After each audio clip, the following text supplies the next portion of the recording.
Okay. Your central philosophy is to do with yoga and with breathing techniques, but you also believe in past life. You know, one of my colleagues spent a week with you at the foundation and wrote a big piece. And he said that there people feel that they can see disembodied selves, that, you know, your wife you felt was a sister from the past life. ये क्या बोले मैं समझा नहीं. Your wife you felt was a sister from the past life. कौन है ये? Who is he?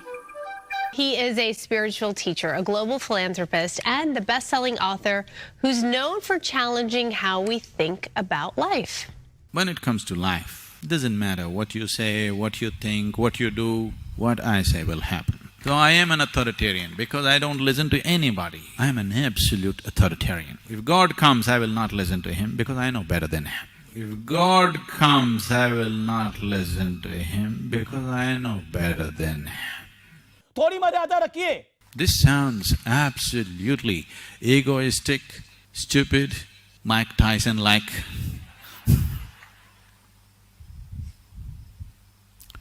But what can I do? It's true. These days, they're also trying to give a commentary on my quotes and my talks and everything, how stupid I am. This is a good angle they've taken. I'm very much excited about this angle. Let me tell you the story of my favorite, fake spiritual guru. In 2011, filmmaker Vikram Gandhi documented a fascinating social experiment where he pretended to be a spiritual Baba to make one simple point. That spiritual leaders are just illusions, and we are the ones who decide who and what is real. So I thought, what if I became a spiritual leader? If I could do it, wouldn't it prove anyone could? So he transformed his look, learned the basic practices of yoga, and created his own chants, postures, and teachings along with a random backstory of how his spiritual journey started. This is the story of the biggest lie I've ever told and the greatest truth I've ever experienced. He named himself Sri Kumare and quickly ended up building a following of staunch believers. People were asking for my blessing, so I just started to imagine I had this blue light, this pure love inside me, and I would just shoot it onto them. I didn't know what I was doing, but people seemed so fascinated by me. He would focus on the different chakras. It was just on fire. It's very powerful. I feel myself getting warmer than normal. I'm sure that's your energy. There's a white glow against your body. It's so pure and bright and white. It's just absolutely beautiful. The power of illusion was greater in Tucson than I'd ever imagined. I consider Kumari to be a living embodiment of the divine. I believe he's like kind of prophet. The most amazing thing that ever happened to my life. I am completely in love with him. I will remember him from the day I die. I will tell my kids, my grandkids, my great-grandkids about this wonderful person that came into my life and changed me. This film called Kumare ends with Vikram revealing to his followers that he had absolutely no divine powers, nor was he a master of any secret spiritual knowledge. The most surprising part of the eventual revelation was that the same disciples who till now had felt the same kind of deep connection and devotion towards Kumare reacted very differently when confronted with the truth of him being a filmmaker instead of a spiritual guru. Some of them understood the point he was trying to make and continued on the path of self-transformation, while a few others decided to never speak to him again. Some seemed to agree with his teachings but not with his methods, while some, even after the revelation, continued to believe that Vikram did indeed possess some spiritual powers, even though he continued to tell them that he did not.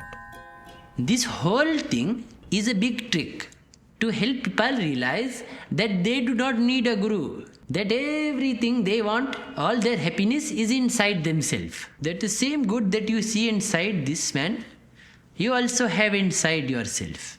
That you did not need a guru to make yourself happy.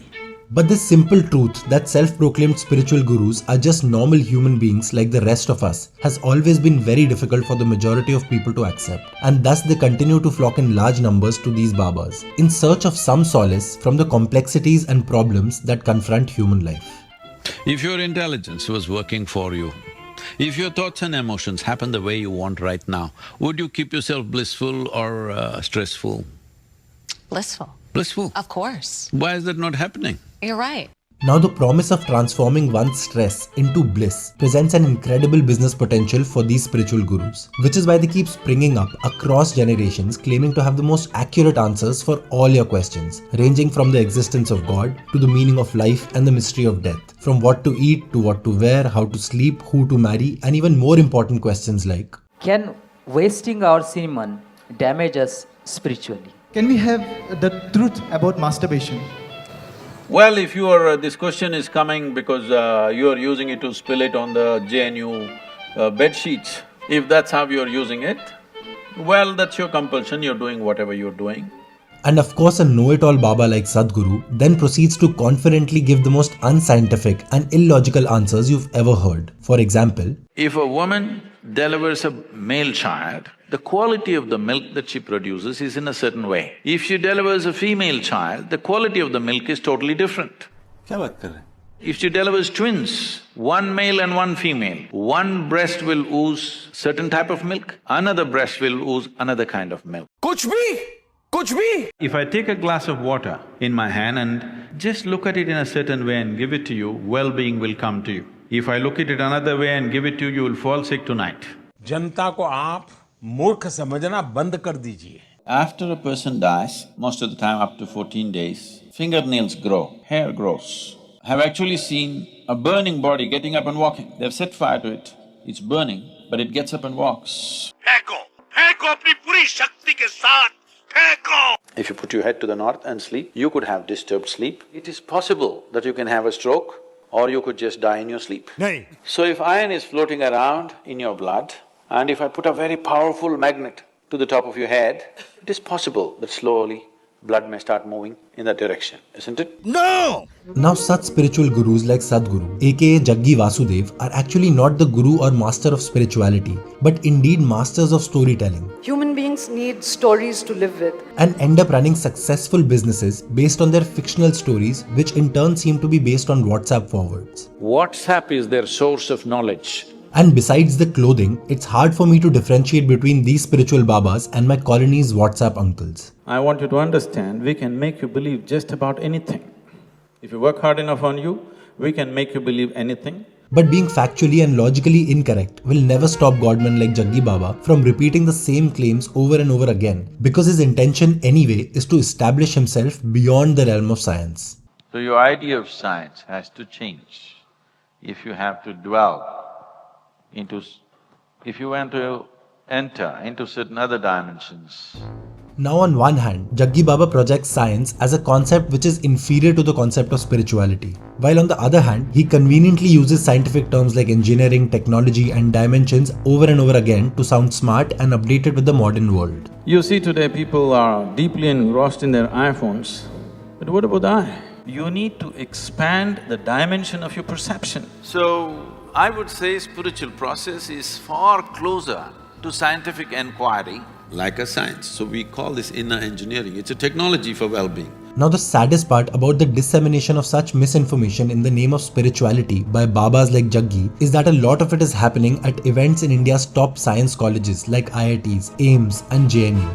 It is scientifically correct, not correct, because science itself is not correct, just know this. On behalf of this whole fraternity of the All India Institute of Medical Sciences, New Delhi, we're really privileged to have you here and sit in front of you. Let me give you another prime example of Jaggi Baba's pseudo-dimensional knowledge that is so beyond science and reason that it can't even ever be fact-checked. So if you died of old age, everything is fine with your body, you went to bed and you never woke up. Such a person may get back into another womb within 48 hours. But a person who died by breaking his body, this person may take 1,000 years, because now your limbo situation is long, very, very long, and the chances of finding another womb are very little. Now any rational mind would immediately question the source of this information that Jaggi Baba spreads as the ultimate truth about death. But then we also know that a Baba only allows his followers the privilege of blind devotion and trust, not logical questioning. Anything that doesn't fit into your logic, you will reject. In this, you rejected the entire cosmos. In this, you have rejected the magic of life. You have become a slave of logic. And why the hell would anyone choose to be a slave of logic when they can instead choose to be a slave of a self-proclaimed spiritual guru? Your thought is essentially coming from the information that is already there in your mind. This data you gathered through the agencies of five senses. These five senses are not reliable. I mean, the first thing a spiritualist will do will try to shake your confidence in the five senses that you have. Only then he can control you. And whatever he's saying, he's using his brain. He doesn't want you to use your brain.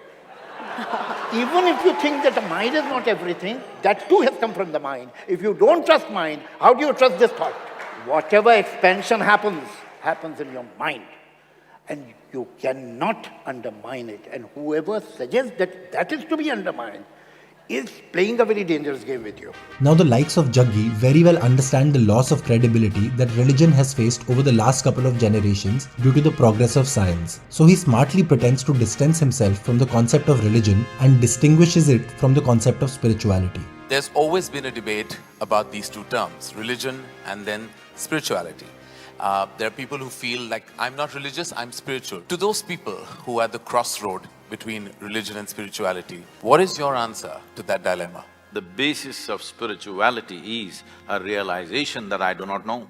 But the moment you say, I'm religious, what you're saying is, everything that I do not know, I will make it up. Somebody makes it up with scriptural assistance, somebody makes it up with the assistance of a priest or a pandit or a guru or whatever. But you seek some authority. You kind of make a compromise in your life that instead of truth, you settle for an authority as the truth. Spiritual process means truth is the only authority for you. Authority is never the truth for you. Wait a minute! When it comes to life, I am an absolute authoritarian. It doesn't matter what you say, what you think, what you do, what I say will happen. So I am an authoritarian because I don't listen to anybody. So it's not just that science and common sense hold no meaning for Jaggi Baba. Even words hold no meaning for him. So he first tells his followers that religion is different from spirituality because religion means authority is the truth. Spirituality means truth is the only authority. But then he also establishes himself as the highest authority on life. If God comes, I will not listen to him because I know better than him. So he's implying that instead of the scriptural or priestly authority of religion, Jaggi Baba has made himself the authority for his spiritual followers. Therefore, according to his own definition, he's not teaching spirituality, but instead has started his own religion where he's the godlike authority. Usually you think authoritarian means a Hitler, a Stalin or a Mussolini or somebody else like that. No, I think I fit into that label much better than them. Even though Jaggi Baba likes to identify as an authoritarian, his celebrity follower Karan Johar once identified him as the Santa Claus of spirituality. But while the myth of Santa Claus belongs to a particular religion, the myth of Jaggi Baba claims that he has never identified with any religion whatsoever. What religion are you? What religion are you? I never identified with myself with any religion as such. He also claims that he has neither read nor has he ever felt the need to read any religious scripture in his life ever. I was not interested in either Shiva or Vishnu or sun or moon or anything. I have neither read the Gita, nor the Vedas, nor the Upanishads, nor even the Yoga Sutra. You were practicing yoga, but you hadn't read any of the ancient texts? I have never read any ancient texts, not even now. You don't have any desire to find what they were thinking? Because my own clarity has never failed me. My own clarity has never failed me. Attitude, huh? What does he think of himself? People say Sadhguru is God. Whatever. So Jaggi Baba, in order to validate his spiritual teachings, invented a figure called Adi Yogi. The first yogi. Who he claims was a yogi from 15,000 years ago and was responsible for spreading the yogic tradition across the world through his 7 followers. Do you think this was a real person, like a real individual? It was a real person, so he must have been 7 or 8 feet tall. But just like he's copied so many of his teachings, quotes and stories from Osho, he's also copied the idea of Adi Yogi from the Hindu god Shiva, probably appropriating Lord Shiva to build a bigger audience, which is why the biggest event that Jaggi Baba organizes every year is on Mahashivratri. Namaskaram, welcome to Mahashivratri. 20, 25. And then to confuse his audience further, he gives the strangest explanation for the similarities between these two figures. In the popular culture, he is Shiva, but in the spiritual culture, he is Adiyogi, because he never told us his name. Then somebody said, but he is Shiva, because he's grasped that which is not. So Shiva means that which is not. We may even name our dog Shiva, because a dog does not know that which is not. Now if you've understood what he just said, then I want to congratulate you on probably being the second ever person to have landed on the same dimension of understanding as Jaggi Baba, because I couldn't understand even a single word of the word salad he just served. We may even name our dog Shiva. How insulting is that? Hello? He continues to claim that he has no religious affiliation whatsoever and has never read a scripture. But then he also keeps quoting stories from Hindu scriptures as the unique stories of Adi Yogi. And you won't believe this. Over 15,000 years ago, he spoke something which is parallel to Darwin's theory of evolution. Achha. So 10 avatars are, first avatar is called Matsya avatar, which means the life was in the form of fish. The second one is Kurma avatar, which means it's a turtle. The third one is a wild boar, it's called Varaha avatar. Then the next one is called Narasimha, who is half man, half animal. Next one is a dwarfed man, Vamana avatar. The next one is a full-grown man, but a volatile man. So the next one is a peaceful man, who is a Rama avatar, he's a peaceful, gentle man. The next one is a loving man, Krishna avatar. The next one is a Buddha avatar, who is a meditative man. The next one, the 10th one, is supposed to be the mystical man. If you look at Darwin's theory of evolution, somewhere it runs parallel to this. Hello? Isn't it? No! Now let me tell you an even more fascinating lore of creation, the origin story of how Jaggi Vasudev became Sadhguru. So he claims to have been born multiple times before, once as a tribal man called Bilva, who died from a cobra bite and in his last moments focused on his breath in a way that kick-started his soul's spiritual journey. And so in his next 2 lives, he was born as a Shiva yogi. And then in the 4th life in this succession, he was born as a yogi again, of course, and this time his name was Sadhguru Shri Brahma. And then he was finally born in his current life as Jaggi Vasudev, aka Sadhguru. Now surprisingly, in all of these 5 lives, he was born as an Indian man. And the story gets even more absurd when Jaggi Baba tells you the divine purpose of his birth. Many thousand years ago, there was a yogi whose name was Sunira. Sunira saw that human consciousness could be evolved. If you produce a perfect human being, he wants to build a living Shiva. So according to Jaggi's story, Yogi Sunira was unsuccessful in their project of creating this perfect human being, aka a living Shiva. So here and there, down these 40,000 years, many ambitious yogis picked up the same project that Sunira had left. Creating a perfect being, but not as a human being. They wanted to manifest this dream of elevating entire human consciousness through the creation of a Dhyana Linga. One of them who had such a desire fixed me up for the job. So Jaggi Baba spent 3 consecutive lifetimes prior to this one as a yogi, trying to create the perfect being in the form of a Dhyana Linga. You know, someone had to take 3 lifetimes to build a temple. I said that conscious must be so weak.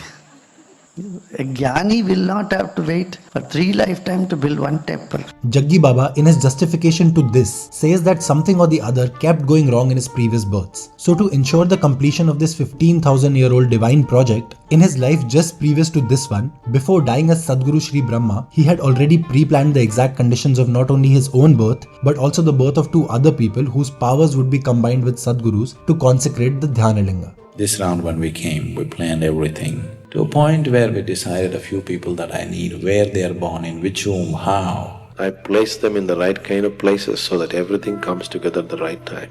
But even after such solid preparation, the 2 other people chosen for this job turned out to be not the most reliable eventually. One of these 2 chosen women was Jaggi's own wife Vijji, who he also believes was his sister from a past life. And the second chosen person for this divine task was a woman called Bharati, who was also a follower of Sadhguru, whose closeness with Jaggi was apparently something his wife Vijji wasn't too happy about. And then in the most unexpected happening, just a week before the Dhyana Linga was to be consecrated with all the necessary divine powers of these 3, Vijji died under very mysterious circumstances. There is this controversy about the way she died. There is no controversy, it is just a few tabloids picked it up and did some rubbish. People who have nothing else to do, they keep commenting about it. Absolutely no controversy because it was a natural process.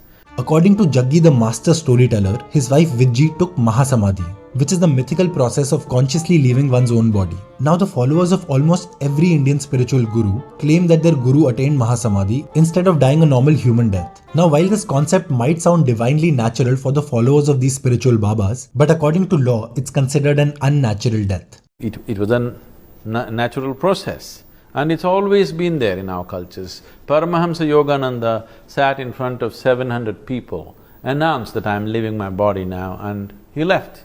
Now, Jaggi Baba is right in saying that Paramhans Yoganand died in front of 700 odd people. But the fact is that he wasn't doing a public countdown of leaving his body in front of these people, nor did he make any such announcement. Instead, he died of heart failure while reading his poem, My India, at an event in a hotel in Los Angeles. This is something everybody is working towards, that you must be able to conduct the most profound aspects of your life consciously. That includes your birth and your death. It is the peak of yoga in many ways. This story is actually the peak of deception, is what Vijay's father said, and filed an FIR claiming that his daughter had been murdered because of an affair Jaggi was having with one of his followers. They're just commenting without any basis. Vijay's father got even more suspicious because her body was hurriedly cremated before her family could reach, even after repeated requests by Vijay's family to wait for them. He also said that there was no custom of burning the body in their community. And even according to ancient yogic tradition, a person who is said to have attained Mahasamadhi is always buried, not burnt. You know, people who have nothing else to do, they're commenting about it. There's absolutely no controversy. Another question Vijay's father raised is why she never mentioned her will to attain Mahasamadhi to her own family, while Jaggi claims that she not only told him but also their 7-year-old daughter 9 months in advance. So she said, right now, everything within me and outside of me is perfect.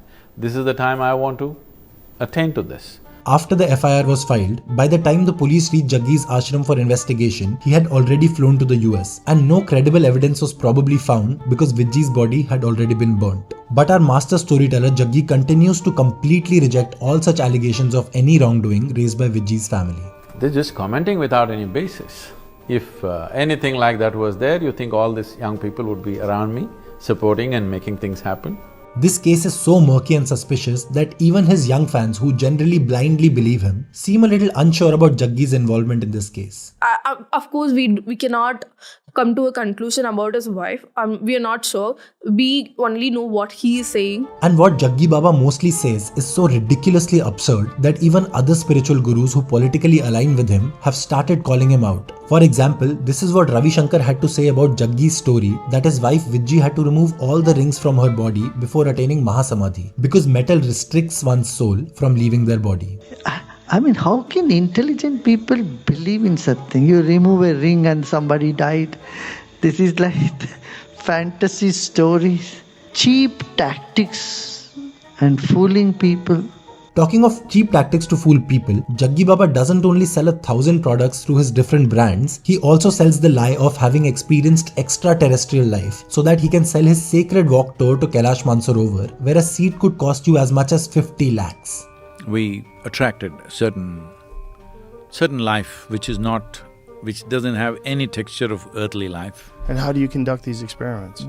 I used certain people to invite them into their bodies, and what happened there is totally…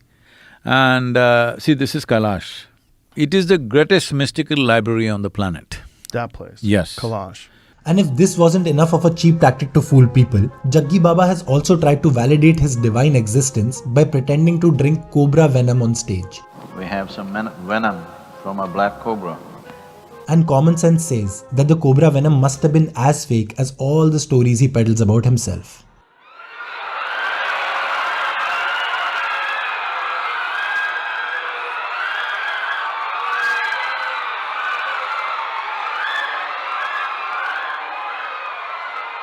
Okay, so let's come back to the fantasy story of Jaggi Baba having taken birth to complete the most divine project of creating the most perfect being in the form of a Dhyanalinga. So according to Jaggi's story, he had pre-planned Vijay's birth in his previous life, but for some odd reason, she chose her own death a week before the consecration of the Dhyanalinga. And believe it or not, the third chosen person, Bharati, prioritized her kid's school function on the day she was supposed to show up for the completion of this divine project. And because of all of this, Jaggi Baba claims that he had to use more of his own powers to compensate for the lack of their powers, and the result was that in about 8 months, I aged about 25 years. My hair grayed completely, my whole body changed, everything happened.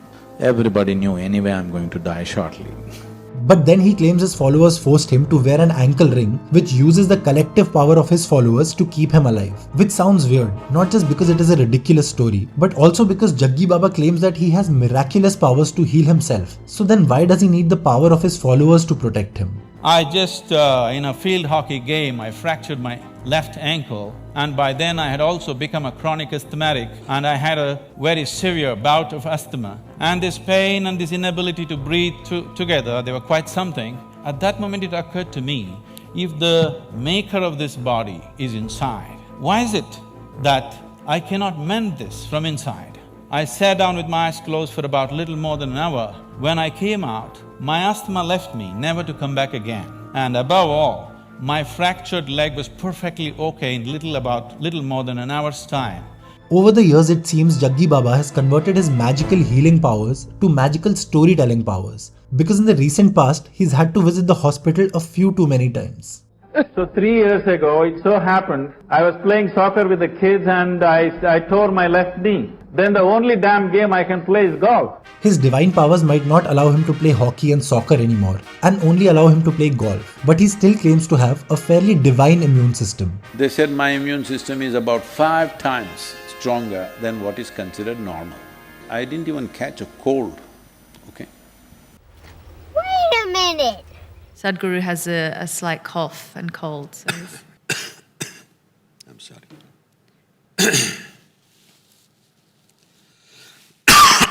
I'm sorry. Irrespective of whether his powers are working on his own self or not, they do seem to be working extremely well on the millions of followers he's accumulated throughout the world. Now I'm sure the techniques of yoga and meditation that Jaggi Baba learned from his guru in the 1980s and then repackaged as his own in the 90s are useful for its practitioners. And add to this the exceptional value of the spiritual placebo effect, makes many of his disciples believe extremely strongly in him, so much so that they'll buy any story that he sells, except the theory of him being just another fraudulent spiritual Baba. Technically, he is one of the biggest influencers in the country. He's influencing so many minds, so many powerful minds. Because there's upper middle class, rich people who are also followers of Sadhguru. That pisses off politicians and they paint an extremely bad picture. Nothing pisses off politicians more than someone gaining power. Okay, so youth icon of fake spirituality and India's #1 fraudcaster believes that politicians are the ones defaming Jaggi Baba, instead of believing in the reality that politicians work closely with Babas like Sadhguru to use his followers as their vote bank.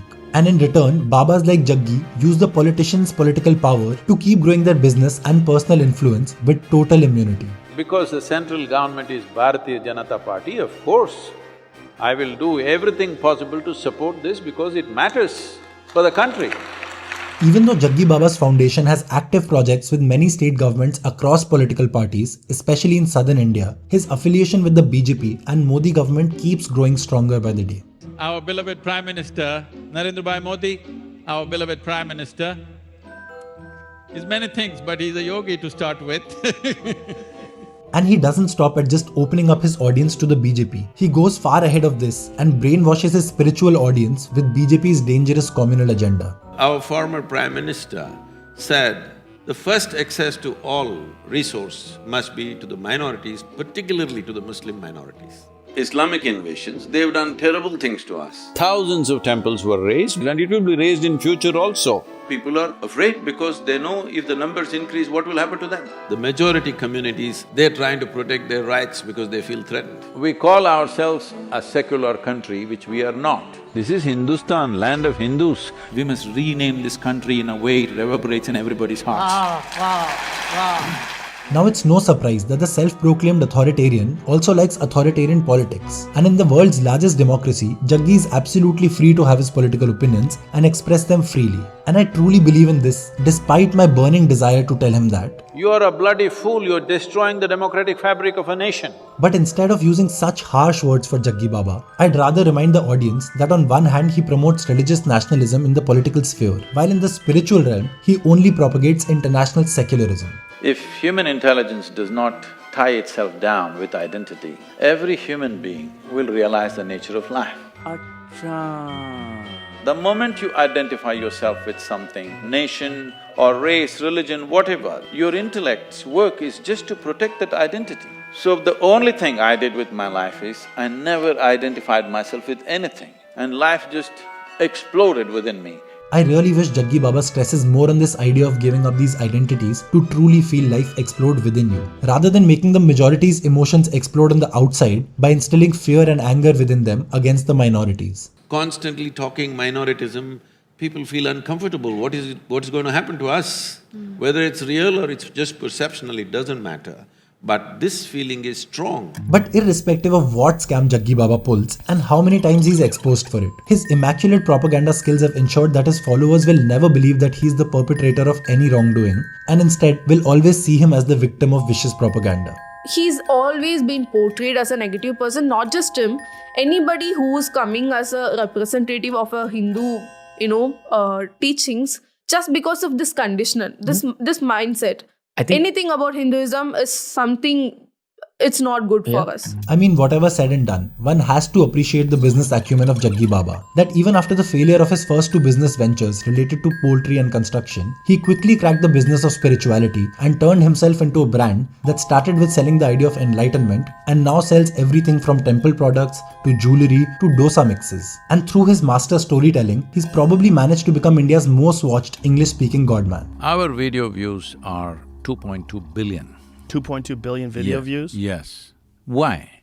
Because it's worked. Because the only reason is it has worked. And there are millions of people who will acknowledge that it is super useful for them.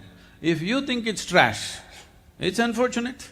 Now, just like my favorite fake spiritual guru, Sri Kumare, I'm sure Jaggi Baba has also managed to impact many lives. I will remember him from the day I die. I will tell my kids, my grandkids, my great-grandkids about this wonderful person that came into my life and changed me. It's definitely, I would say, Sadhguru's whatever teachings is there, it's definitely life-changing. But unknowingly, what's even more life-changing for the followers of these religious and spiritual Babas is how they hijack their brain and kill their ability to think independently by enforcing some absurd and ridiculous ideas of life on them. It will be logical because it will not fit into the framework of human logic. Anything, any belief which is devoid of logic, reason, rational, evidence, witness, that is faith. And I really wondered, what is the difference between faith and stupidity? Yes, that's true. So my only reason for making this video was to reiterate one simple point, which is, we may die young, we may die old, we may die this way, we may die that way. But we should not die stupid. Being a human being, you are supposed to think. If you cannot, you are stupid. You must promise me, we as a generation will not be that kind of people. Whatever else happens, happens. We won't die stupid. This is my commitment. इस video के सामने आने के बाद सवाल तो बनता ही है. What is the first thing you notice when you meet a person? Just everything. Everything. Everything. Past, present and future. You say that you can just look at somebody and tell their past, present and future. Now we'd really appreciate it if you could look at me and tell my past and present. Anything. No, I am not an astrologer for you. I am not in that profession.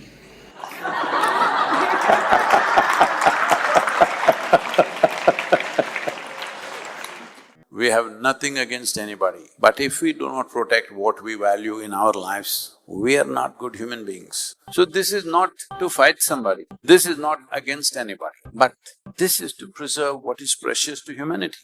Hello? Isn't it? Yes. Thank you very much. Pranam, Vanakkam.